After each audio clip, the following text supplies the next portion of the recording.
All right, there we go. Now, hopefully it's picking up my voice. The last time it didn't pick up my recording, so I'm not sure what the deal is there, but we'll see. Well, so how's the atmosphere there? Not bad. It's of course it's rainy, but there's a lot of Browns fans here. A couple Lions fans that we've ran into. There's just a lot of people here in general as well, whether it's outside or inside the stadium. There's a lot of people that are here for the festivities and wearing a lot of jerseys and representing some teams. That's awesome. Yeah, I was just had the network on, NFL Network, and just see the crazies behind them, slapping the window and talking to those guys, and it's pretty cool. Yeah. We actually saw Dan Orlovsky a couple feet away from us, and I was going to try to yell to get his attention, but there's just too many people. And then when we were walking away, then he turned around and started waving and got the crowd going. Adam Schefter was there as well, and he was on his phone, of course. Oh yeah, he's probably tweeting everything that he was saying at the same time. Yeah. And what do you think about the Aaron Rodgers news? Oh, it'll be interesting to see what they do. I don't know. I don't know how much I buy it, but I know I don't think he's going anywhere, but he's definitely going to be upset. So, we'll see what happens. Yeah, when we heard about that, we were here and everybody was like, oh my gosh. So. What do you make of it? Yeah, I agree with you. I don't think it's going to happen, but who knows? Crazy stuff happens on draft night. Yeah, I know, and it's amazing to see maybe where he ends up. But I don't know. Somebody was saying watch him go up to the Patriots, and then somebody's like, well, watch him go to the Niners. It could be crazy. And then they're like, well, what does Matthew Stafford think of this whole thing? It's like he can't escape Rodgers, So. Man, if he got traded to the 49ers, whew. Well, they'd be legit contenders in my book instantly, especially if they can stay healthy. And he'd be going back home, too. Yeah, Well, and it also changes the whole makeshift of the first round and the draft as well. Thinking we know that, hey, there's going to be 3 quarterbacks in a row or possibly even 4. But then if you trade Rodgers and then Packers go after a quarterback because either they don't think Jordan Love is going to be the guy or whatever, I mean, it completely throws a wrench into this draft. Yeah, I know. That's what makes it more interesting, too, because then you're going to start seeing these tackles fly off the board and the receivers going. And, man, I don't know. I mean, I'm even hearing you probably have read about it already, but the things with the Saints, the potential that they want to get into the top 10 and the haul that they're going to have to give up to do that. Yeah. So, yeah, it'll be interesting. Yeah, and I don't know do you follow Jared Heatley on Twitter? Yes. He, like that thing I sent you earlier, all those trades could really happen, especially the Chargers. That Chargers one would definitely help us out for this year. But I don't know if the Lions fans would be happy if we traded from number 7 all the way back to 28.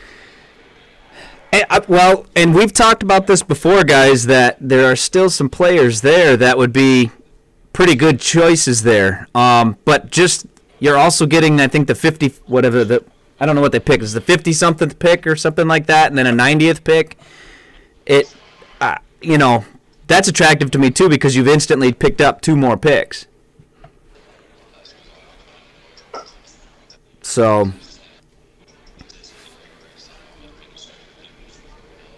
yeah, I think it'll be a good thing.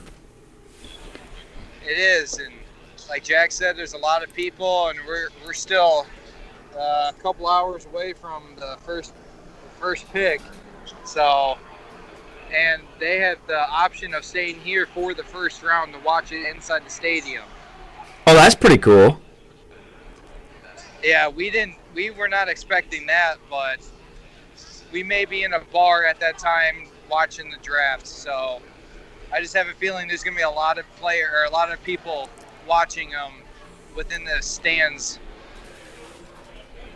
Oh yeah, yeah. I mean, it sounds like there's a bunch of people there right now. You can hear just the background noise of everybody talking. So, Yeah. yeah. I'm hoping that you guys get a pretty good time there, and hopefully the rain holds up. That way you guys can stay out and kind of tool around a little bit more. Yeah, it's like misting right now, and it's extremely foggy, and the fog has gotten worse over the last couple hours, but we're still having a good time. We're not wimps. So, no, we're good. That's awesome. Well, what have you seen any of the prospects yet, or are they pretty well hidden?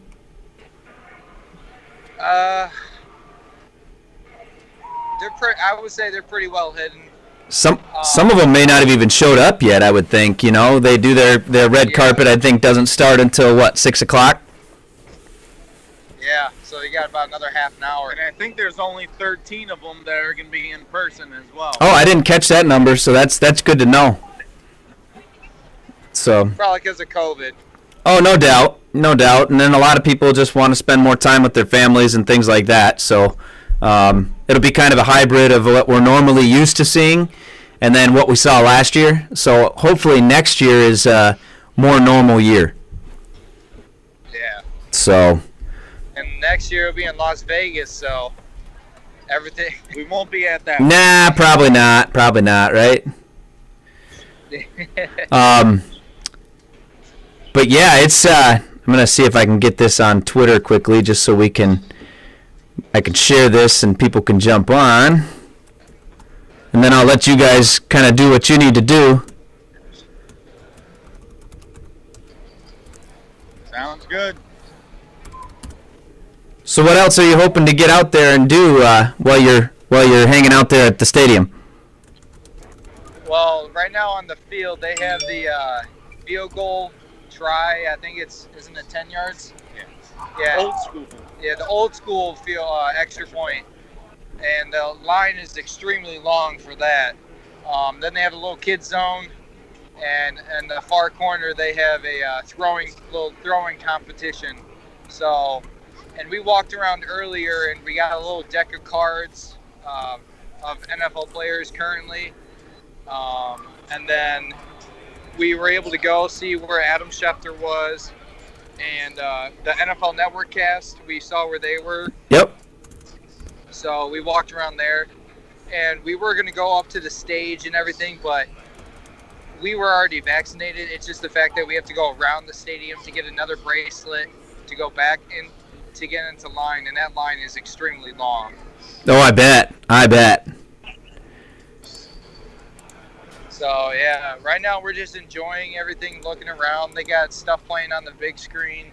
So, it's definitely the field we immediately said it's extremely small. It does not seem like a regulated NFL field. I don't know if you can see it, but Oh yeah. That's similar to when you go out. I mean, Ford Field's kind of that same way too. You would think that, you know, it should be bigger than what it is, and you go in there and you're like, man, everything's more crammed than I thought. But and that's why it's so freaking loud in Ford Field. So, I mean, obviously you don't have the amount of fans there, and I know you guys have gone to Lions games, but how's the sound? How's the acoustics there? pretty good, actually. They have speakers everywhere. Yeah, they're doing a really good job. Because we were at the one in Chicago and we thought they did an exceptional job, and so far the Browns are living up to that expectation. So that's awesome. Well, it's cool that they can actually hit these other cities, you know, instead of keeping it in one city over and over. Yeah. Yeah, it's nice because I remember when they used to be in New York City at the Radio Music Hall. Yep. And I think it shares the wealth, if you want to say. It brings in money for the city, and I think it's a great opportunity. So hopefully in 24 2024 the Lions can host it. Oh, for sure. I would definitely be at that one. So I think that one would just be, I think all the Lions fans will go nuts. Oh, yeah. So, well, I just posted it to our Twitter here, so hopefully we can join in here. We got a couple views, couple people, couple playbacks. So we shall see what we can get here. I'm hoping we can get some questions and have people shoot them off to you. So has there been any reports? We can't currently watch like ESPN or NFL Network. So is there any new reports out about any teams moving up or trading back down? No, basically what they're talking about is the Jacksonville Jaguars, kind of what their situation is. The news with Tim Tebow coming out saying he wants to play tight end finally after however many years. And then the whole Rodgers story. But really, it's just kind of where does Justin Fields go? You know, is Mac Jones going to be for the 49ers? That sort of stuff. So it's typical, you know, which quarterback goes first. If Lawrence, for some reason, doesn't go first, who's that number one guy? Everybody's sold on the Jets taking Wilson at number 2. But you know, is there another pick at number 2 that could sneak in there for the Jets? You know, so those are the little things that they're talking about, but that's about it. So Yeah, it's truly a great atmosphere, and it's really cool to see. It's kind of like the London, whenever they go over and play in London, where they have different types of jerseys. It's kind of like that. They have, of course, a lot of Browns, but you have the Colts, you have the Steelers, you have the Bears. Like you have, I guarantee you, probably almost every single team is represented. that's awesome. Well, I do know that there's a One Pride group that is down there. I think it was. Let me shout out some names here, but you'll have to. I'm hoping you can get in there and see a couple of those guys because they're just the Lions crazies that go all the time.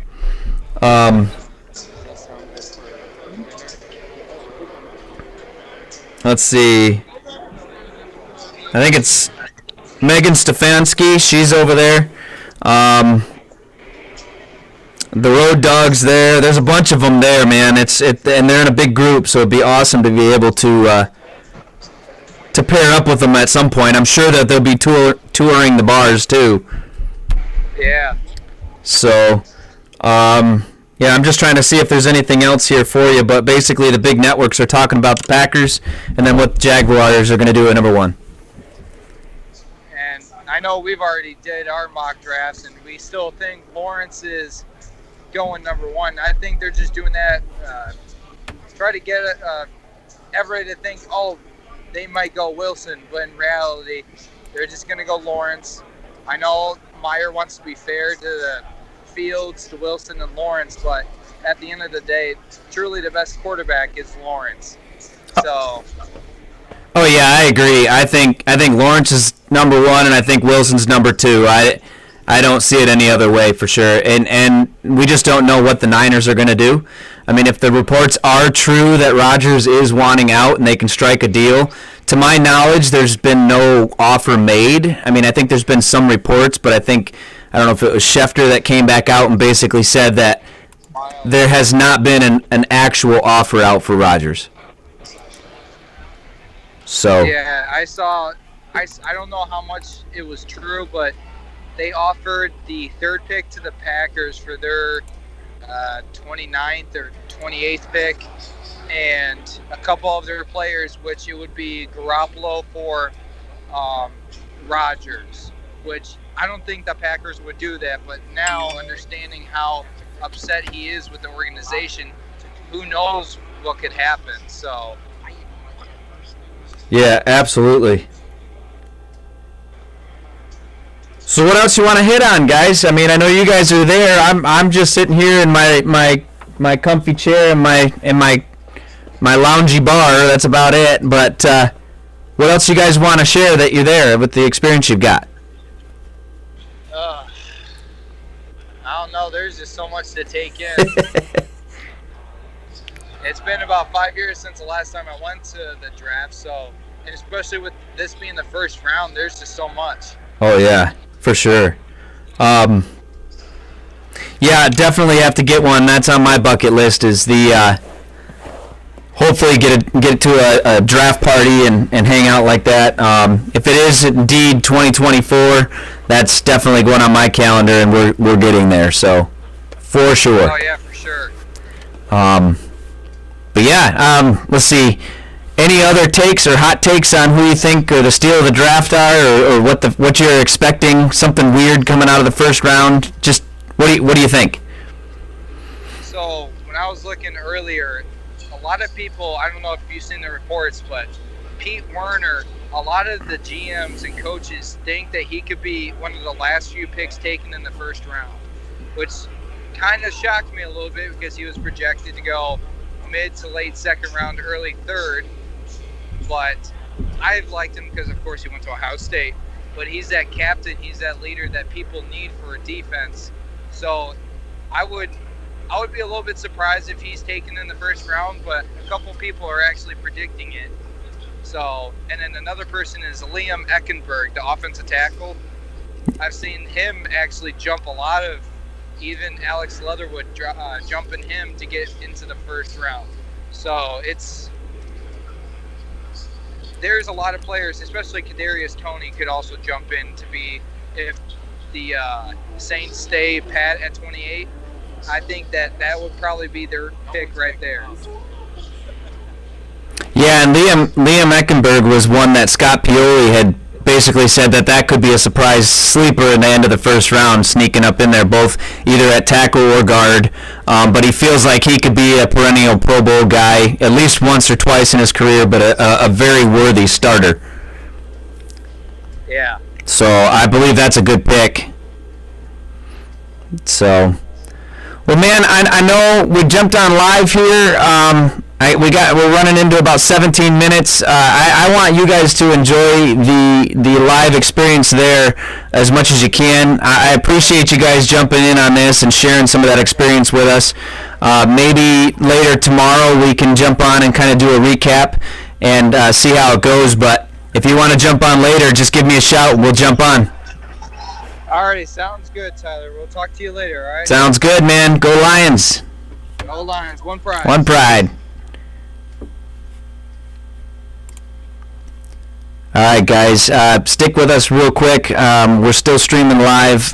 That's just a live look-in that Sam and Jack were at the Cleveland Stadium there. He said it's an electric type thing. It's kind of nice to be able to get back to that semi-normal draft party type thing versus the virtual stuff that they had last year. So I just wanted to get you guys a little bit of a take, bring that into our lounge because those that are stuck at home don't normally get to see that.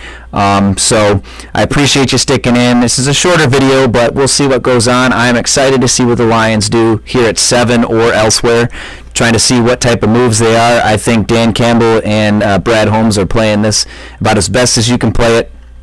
Hold pat, get as many picks as you can.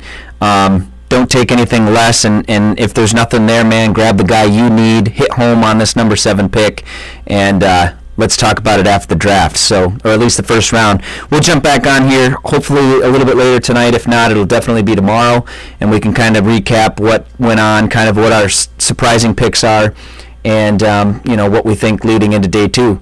So, all right, man, let's go check this out. The draft starts in about 20 minutes. Leave in the comments below what your predictions are. Also, what you thought was kind of a surprising move in the first round. We'll hit on it. Any questions you may have for us regarding the first round, some of the picks that were taken, or what we think is going to happen on day 2 and potentially day 3, since we know that's a couple days out. So, but anyways, thanks for stopping by the Lions Lounge. I'm glad we could jump on this live, and let's go Lions. One pride. You guys enjoy the draft. Take care. Peace.